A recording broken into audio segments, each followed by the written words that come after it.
Kuiper Belt Productions presents Kingdom by Phil McMurtry. Episode 3. Robert Pine has now converted enough of his investments into the capital necessary to construct the time machine, which he hopes will now proceed smoothly.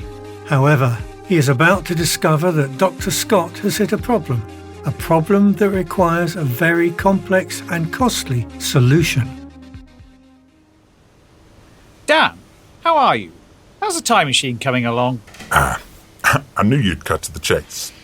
We've got a bit of a problem, and it involves some amount of space travel. Space travel? What on earth are you talking about, Dan? Let me explain. Our time machine requires a very special and rare compound. I say rare because it's not available on Earth.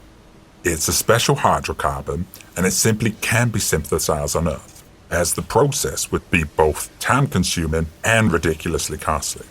Since we require a phenomenal amount of energy, equivalent to thousands of nuclear explosions, it's very difficult to create.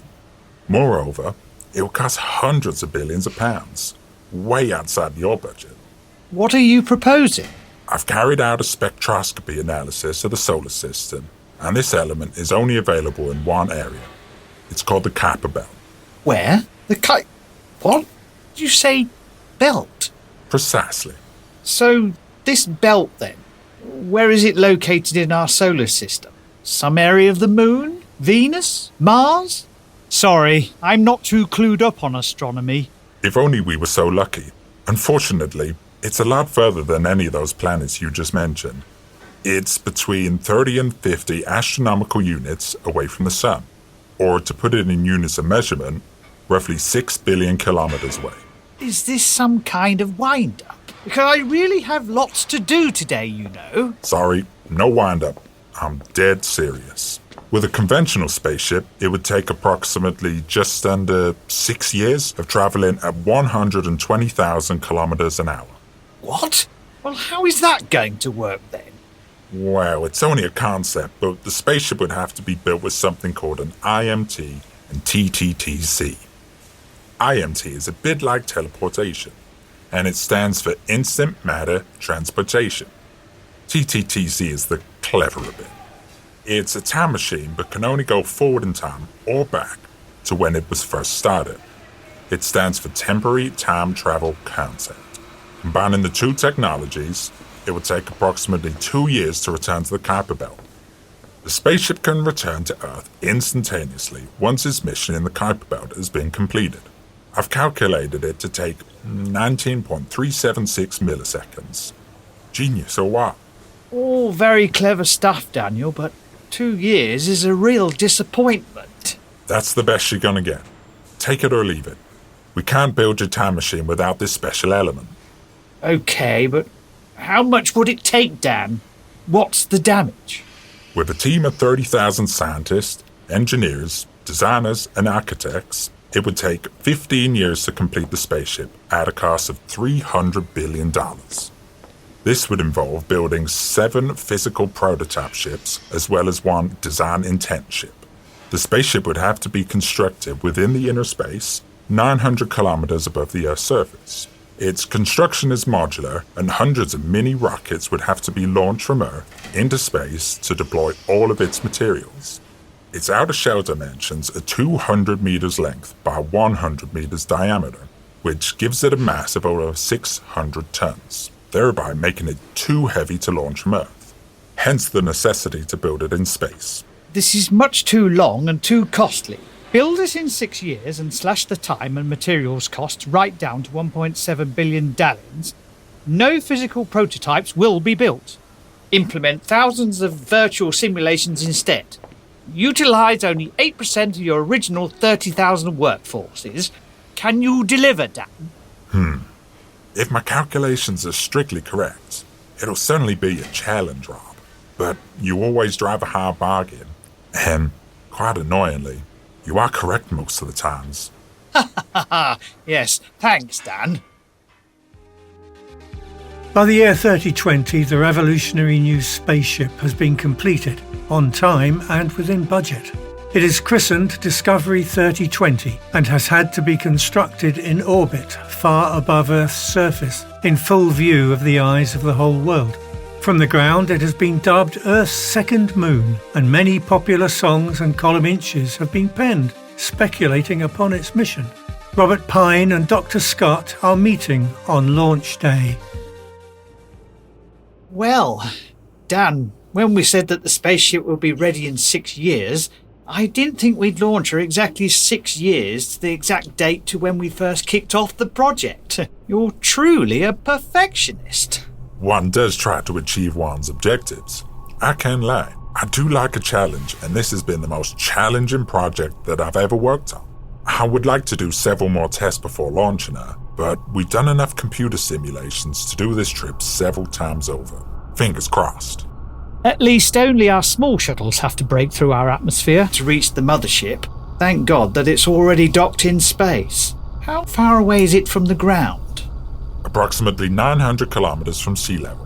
Enough to miss our orbiting satellites, but the computer can also detect space debris, and if necessary, overrides manual piloting, and it avoids it within a minimum of 10 milliseconds, which is pretty fast. It's getting busy up there these days. We still don't have a successful way of getting rid of the junk up there. It's been over 1,000 years, and no one has reached a viable solution yet. There's a commercial opportunity for you there, Rob. Maybe, but at the moment, my target is fixed somewhere else. You know that well. Robert, shall we meet the crew one last time before the shuttle launches then? Let's do it.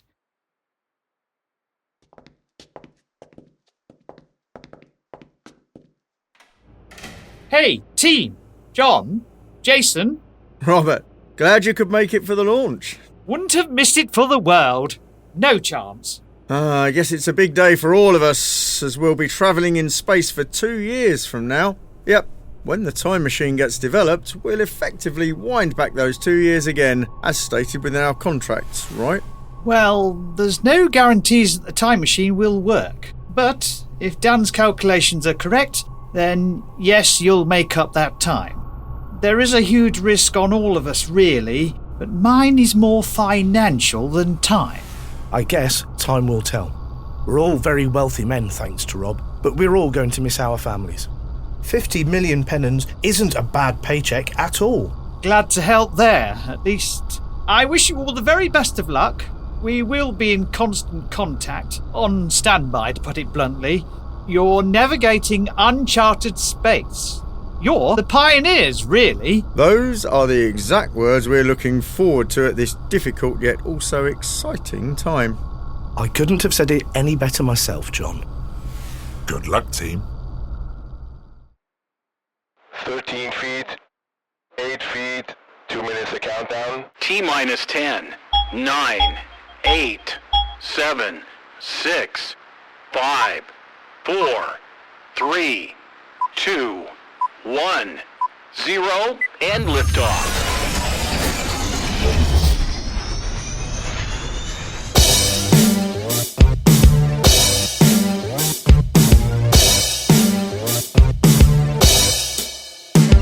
We're strapped in our seats. We're looking up at the sky. 10 seconds to blast off. Rockets ignite to take us high. Mission control. Do you receive? We're looking good. We've left our launch pad. Our dangerous journey lies ahead. Rocket booster sequence number 1, implementation good. We're thinking of our families we leave behind today on planet Earth. We're blasting through the atmosphere. The G4 shows looks like a field. The year is 3020. Time we have this planet. We're traveling to the Kuiper Belt. Space is all around us. The moon in front of us shines bright.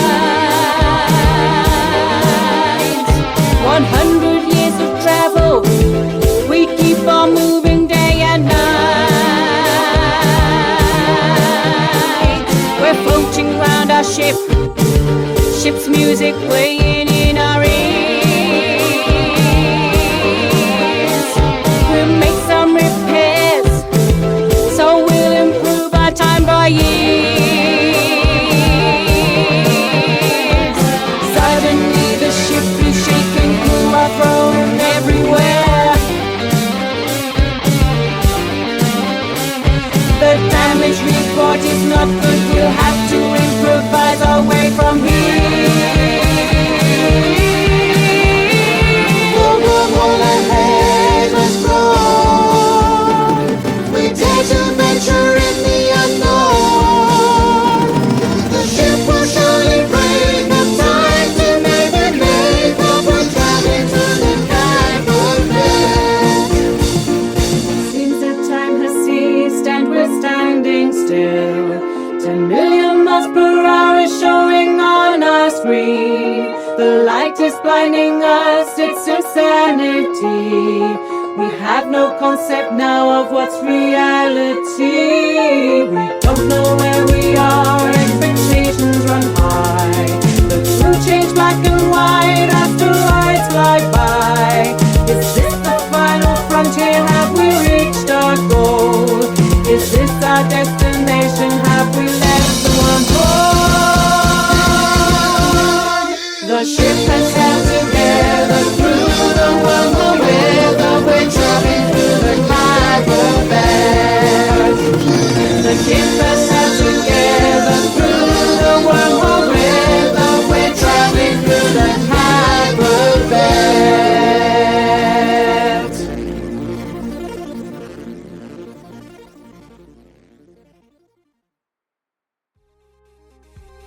4 shuttlecraft, originally used to ferry materials from the ground into orbit, transfer the crew in stages to their new home 900 kilometres above the Earth's surface. Discovery 3020 will now travel a total of 6 billion kilometres to reach the Kuiper Belt objects, on which the shuttles will land and ascertain which are rich enough to mine for the special hydrocarbons needed for the time machine. Her captain, John Arrow, and his second-in-command, Jason Burns, are on board one of the shuttlecraft heading to their new command. So, Jason, the time has finally arrived. How are you feeling? Excited, nervous, and melancholy. I've got mixed feelings flowing through my veins right now. How about yourself? I'm no different. I guess the mothership is in control of our lives to a certain degree, right? I don't intend to let go of the wheel too soon whilst in space, although it's mostly travelling by autopilot, I guess, and is being controlled by the million quantum computers running the software. Not bad, considering it's all built the size of a small computer rack. Yep, that's a serious amount of quantum juice controlling everything. And to think it's all possible to be controlled remotely from Earth as well.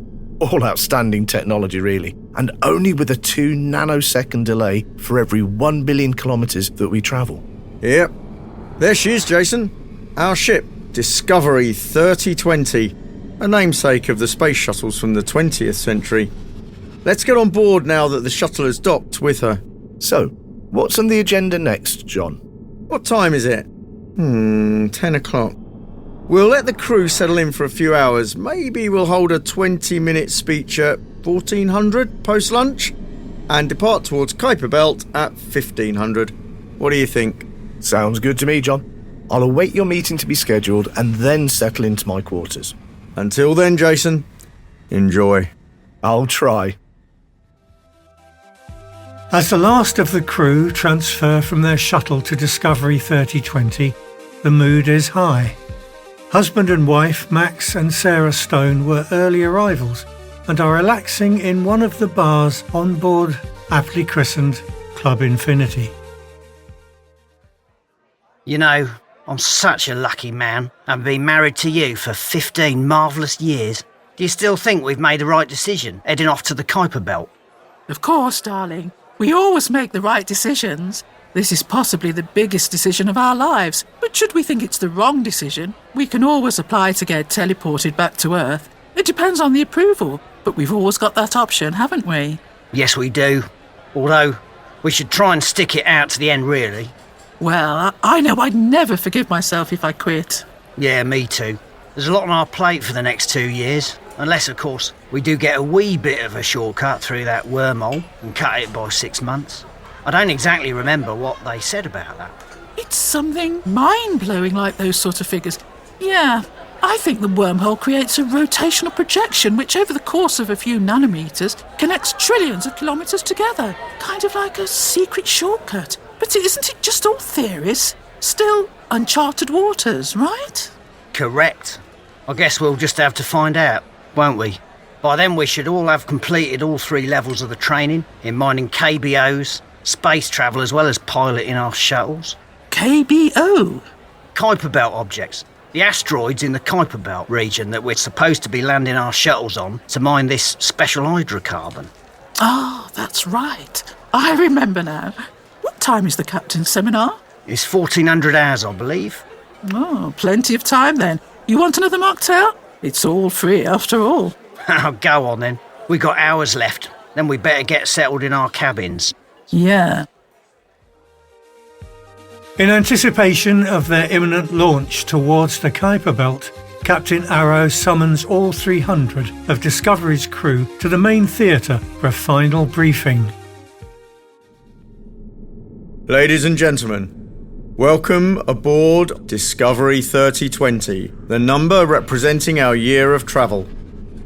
Ahead lies a journey of the greatest lengths that mankind has ever known with humans on board a spaceship. 6 billion kilometres distance, or approximately halfway through the Kuiper Belt's asteroid area. This roughly equals 40 times the distance between Earth and the Sun. We'll be just 1.5 billion kilometres shy of Pluto. With conventional rocket space technology, this would take us a little over 5.5 years, but with our new nuclear and engineering technology called IMT and TTTC, we'll reduce this down to just 2 years, which will be enough time to have intense training for all of our 300 crew members. In that training, there will be 3 levels to become experts in mining, space travel, and piloting your shuttles onto these icy Kuiper Belt objects, the largest objects being approximately 100 kilometres in length. The KBOs have very little gravity. Therefore, upon landing, each of the shuttle's landing pads will drill into them to remain fixed on the surface. You will also do a geological survey to find the best KBOs with the highest density of hydrocarbons. Then, you will deploy your mining drills to extract the important hydrocarbons from the rocks. It is simple in theory, but extremely challenging in practice. Most of you will have trained for many years prior to this, but you will have refresher training courses in all of the faculties I've already mentioned. You all have an important purpose in this mission. We're only as strong as the weakest link, so strengthen yourselves as much as possible. We're fraught with dangers such as high space travelling speeds, avoiding dust, and KBOs. On the plus side, we do have a protective shield. Our gravity generator is of the highest quality, and on a lighter note, there are plenty of leisure activities aboard the ship, ranging from swimming pools to bars, pubs, clubs, restaurants, cinemas and more. We shall depart at 1500 today. The 25-strong bridge crew are to report for duty at 14:45 latest. Any questions so far? Are we definitely going to approach and fly through this recently discovered wormhole between Saturn and Uranus? We have reason to believe that this is a relatively safe option, albeit new and uncharted territory, but it would possibly save us 6 months of travel, so it's worth some serious consideration. Well, you say relatively safe, but how can one know if one has never flown through such a wormhole before? Our computers on board shall be scanning for gravity fluctuations 30 trillion times per second. If they detect any danger to the ship's hull, we will automatically be teleported to 1,000 kilometres before the entry of the wormhole. Should this present any further difficulties, the ship would be transported a further 9,000 kilometres away from the entry to the wormhole until we get back to safety again. What if the computers fail? We have thousands of computers all carrying out the same activities in parallel. Should one or more fail, which is highly unlikely, the next will perform its task. They are all connected on different power sources too. Dr. Scott thought of this, and we've been through thousands of simulations emulating this disaster scenario. Does that help? Yes, it does. So long as no one's life is put at risk there. You think I don't want to return alive? I guess so. Leaving the main theatre, Captain Arrow proceeds to the bridge, where he must brief the bridge crew. Welcome to the bridge team. I'm sure most of you will have some pertinent questions about the trip, but before we go there, if any of you have any points we've not already discussed, please state your activities for the launch, which will happen in a couple of hours. Jason, can you go first, followed by the person to your left, then continually clockwise around the bridge? OK, Captain. I've checked all the trajectories from the computer scan. Do you want to go for the quickest route and switch on the ship's shield and fly through the space debris? Let's keep the shields off for the time being so that we don't waste any of the nuclear energy. Let's circumvent the debris. Is that it? OK, thanks. Actually, no. I've got one more question. I've checked the IMT and TTTC, and they're displaying a charge level of 98%. Is this enough energy to abort the mission in an emergency operation? So long as we don't consume any more energy, 92% of full energy capacity is the absolute minimum required to teleport back to Earth, or 10% is required to teleport back a few thousand kilometres. Does that help? Yes, that completes my questions for the day. Anyone else?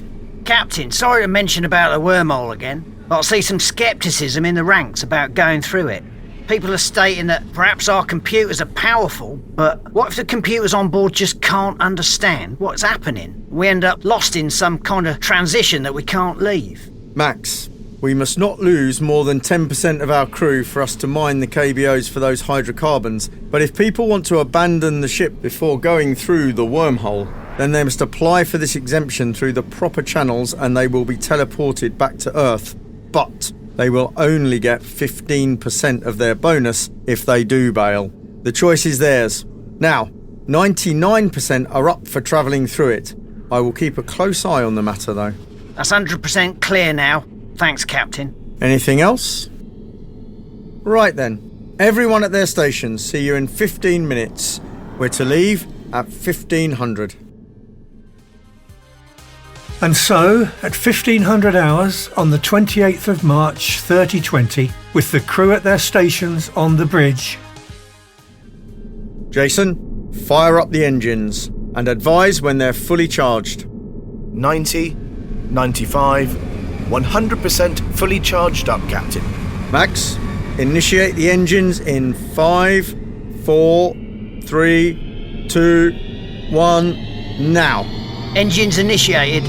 Jason, accelerate, please. 100 metres per second, 1,000 metres per second, 2 kilometres per second, 5, 20, 37, 44.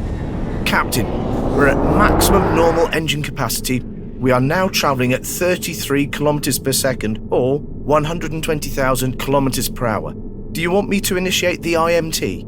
Negative. Let's leave her in this state for 24 hours, double-check all of the system settings, and then switch on the IMT. Captain, I've already checked the settings and 0 error reports have been detected. Is there any validation to it, Max?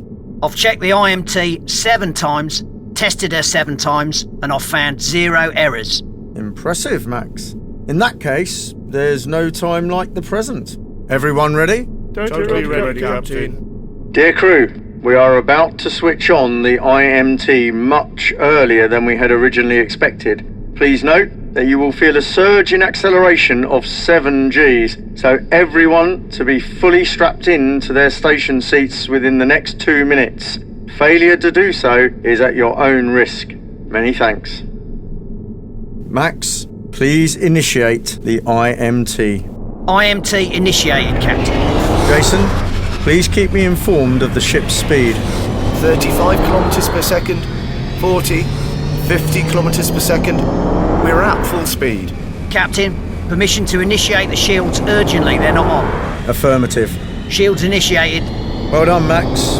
Reconfigure the computer to recognise this issue from now on. Will do, Captain.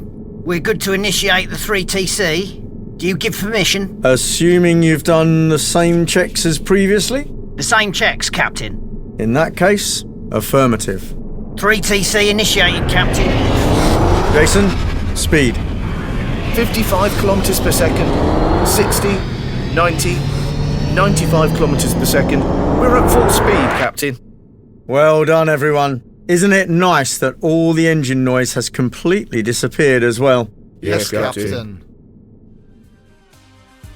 The first 6 months of the trip have passed relatively quickly, and so far, only one member of the crew has dropped out of the programme.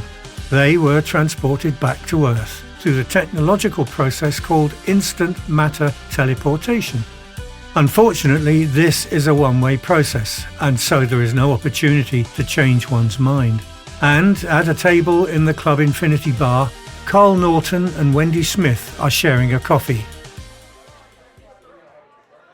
So, what do you think so far? What about Carl? This space travel, mission, or project, or whatever you want to call it. Are you going to be on board until the very end? You must be missing your husband, right? Missing him? Like a hole in my head. No, I'm missing my dog and my cat. Now that I can testify to. You? I miss me entire family. I'm dropping out, Wendy. No, Carl, are you serious? Who am I going to have a social drink with for the next 12 months then? Well, that's if we don't go through that blasted wormhole they keep talking about. Can I change your mind? No, I've already applied. You've already applied? Tell me this isn't true. It's a joke, right? No, Wendy. I'm miserable out here, and I'm leaving at 17:15 today. What? All right, well, this is a complete shock. Why didn't you tell me you were unhappy? Couldn't I have done anything to change your mind? Oh, I've let you down. Pretty badly, haven't I? Well, I guess you think you know someone until something like this happens. However, you're not happy with this, and even I wouldn't want that. So you have my reluctant blessing. Thanks, Wendy. I knew you'd understand. Well, I guess I should wish you a successful trip ahead, and hope that you all mine for lots of this special hydrocarbon on the KBOs. I'm the only one, by the way, who's dropping out early. I'll only get 15% of my entire wage, but it's so much better than a kick in the teeth. Good luck, Carl. Thanks. Back on board Discovery 3020, now many kilometres distant from the Earth, social life in deep space has continued. There have been some minor brawls between some of the livelier characters on board, but in general, morale remains high. Training of the mining crews is progressing satisfactorily, and now it is the turn of the shuttle pilots to practice the close-quarter manoeuvring that will be required to successfully operate within the Kuiper Belt. Novices have already progressed to level 1, but all of them must reach level 3 by the 12th month on board. However, a few more crew members have been tempted to drop out. 4 in total, all of whom were missing their families. Captain Arrow has called Jason Burns to the captain's quarters. I'm concerned, Jason. What's the matter, Captain? I've had a further 4 mission abort requests from our crew. It states from Graham, our onboard psychologist, that they are all suffering from SPDE. From what?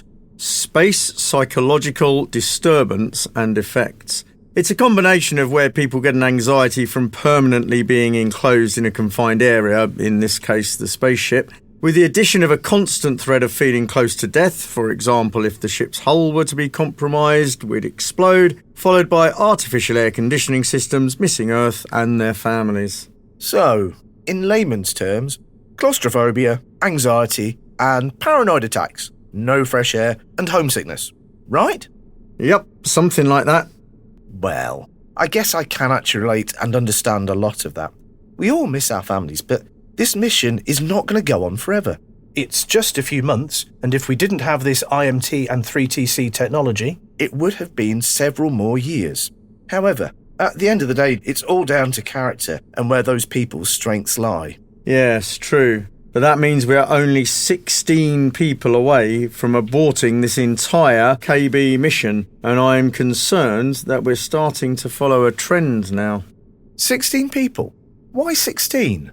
We must have an absolute minimum of 280 people in order to mine enough hydrocarbons in the time period allocated.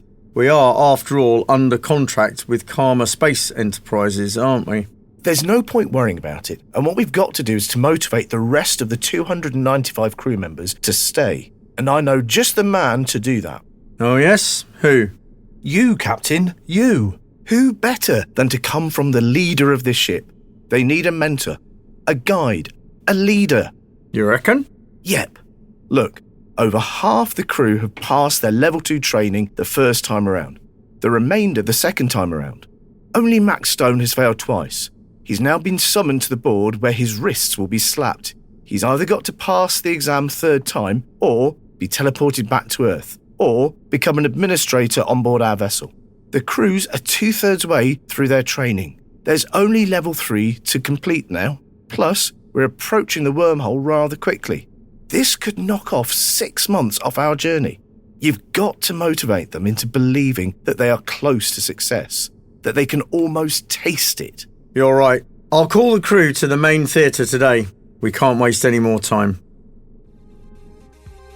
On the 30th of December 3020, Max Stone is summoned to the boardroom aboard Discovery 3020.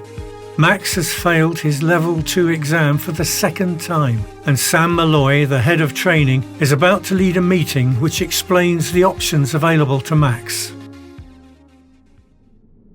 We noticed that you failed your Level 2 exam twice. Here are your options. Repeat your exam for the third time. If you pass, you'll be allowed to stay aboard and then continue your training for Level 3, the final training. If you fail, you'll have the option of getting teleported back to Earth. Really? Aye, really, and without any hesitation. We don't need any of our crew to hold back the progress of this mission. Or you could stay aboard and become an administrator. Is that perfectly clear? Well, what does the role of administrator involve? Administration.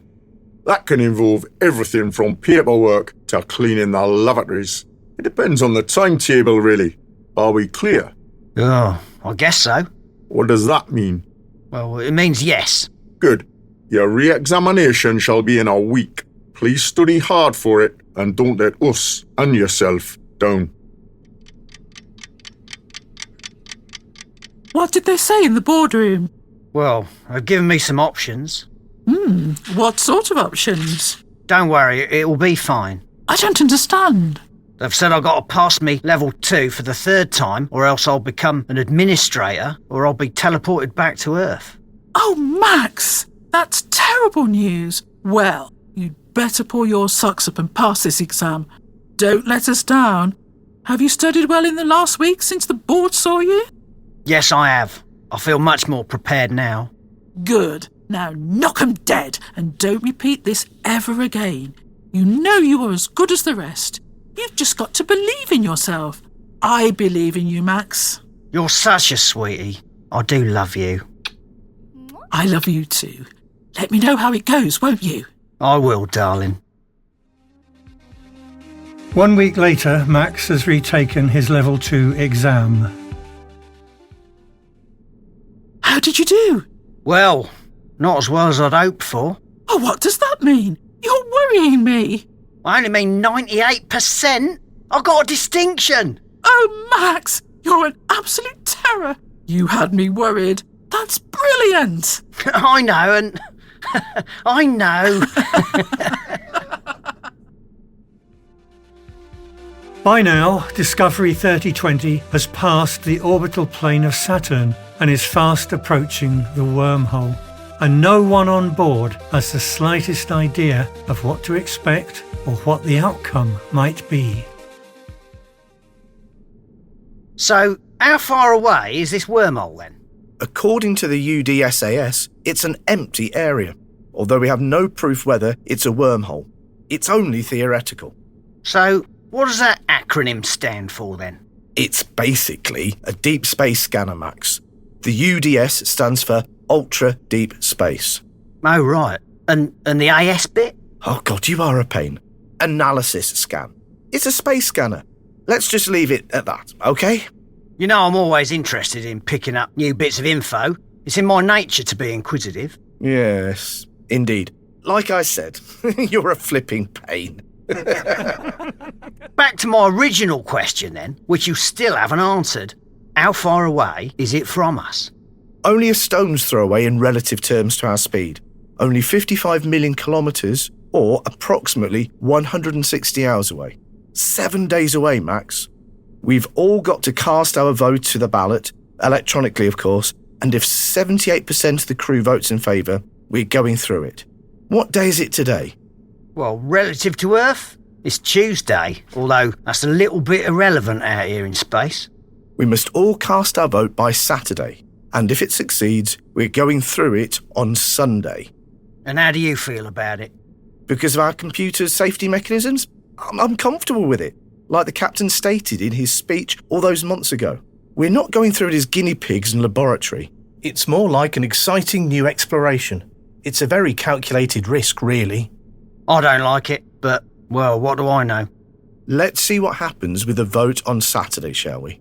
If you don't want to go, you can always get teleported back to Earth.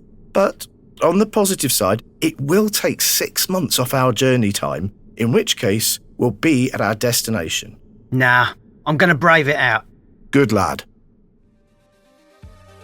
Captain Arrow summons the entire crew to the main theatre on Saturday to announce that they must vote for or against going through the wormhole.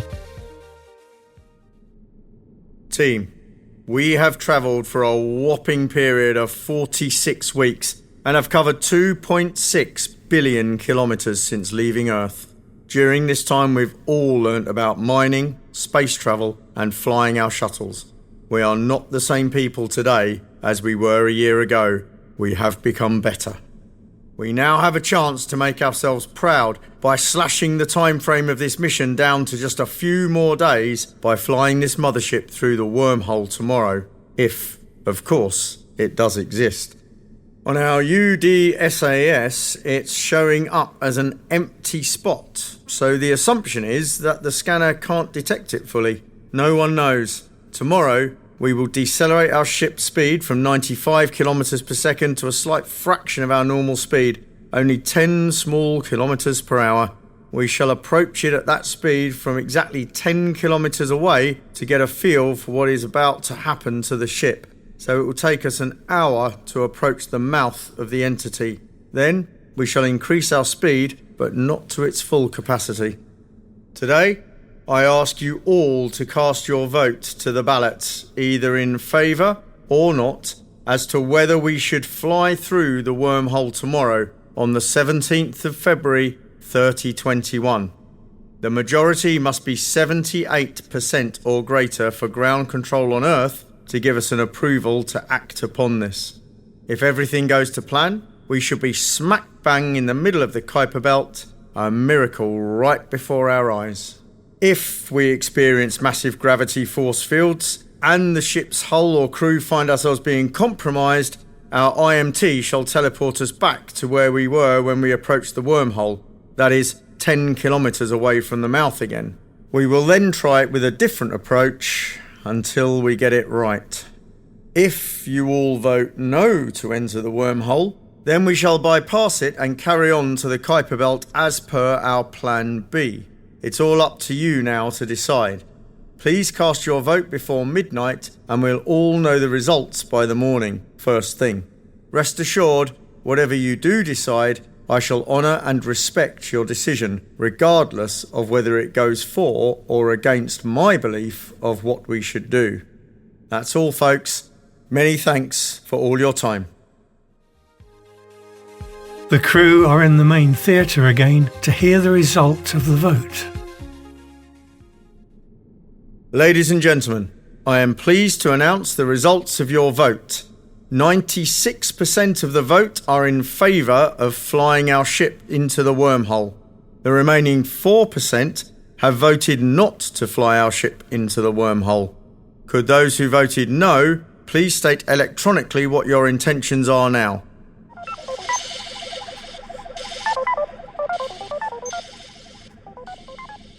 All 4% have chosen to get teleported back to Earth.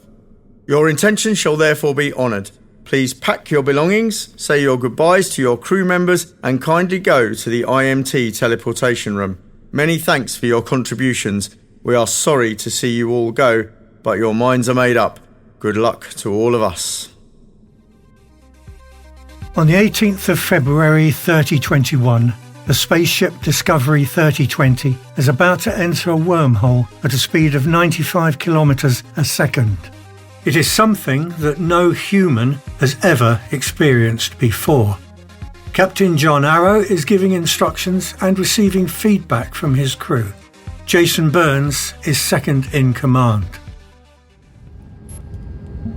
Jason, please take the IMT and 3TC down to a third of capacity. This should make the wormhole transition smoother. IMT and 3TC set to a third, Captain. But should we not increase this, as we may experience gravitational turbulence from the wormhole? I understand that it's all theoretical and we are essentially the guinea pigs for wormhole entry, but what if that's the correct way? Like you said, Jason, it's theoretical. How many seconds to wormhole entry? 20 seconds, Captain, and counting. 19, 18, 17, 5, 4, 3, 2, 1. Why hasn't anything happened yet? There is silence amongst all on board the spaceship, and then suddenly, without warning, the spaceship jolts to the right, then the left.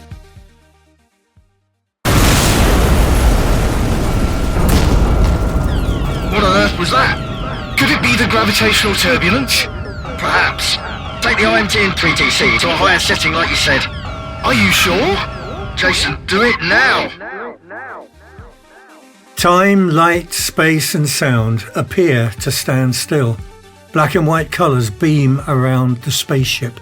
The present, past and future within a 5-second tolerance is happening in ultra slow motion. Jason and Captain John Arrow are seen gasping in horror.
In this episode of Kingdom, Robert Pine was played by Michael Tanzer and Captain John Arrow was Bob Finch. Jason Burns was Chris Sheldrick and Dr. Dan Scott was played by Thomas Horton. The narrator was Alec Newman. Studio production was by Phil McMurtry and the programme was directed by Robert Finch. This has been a Kuiper Belt production.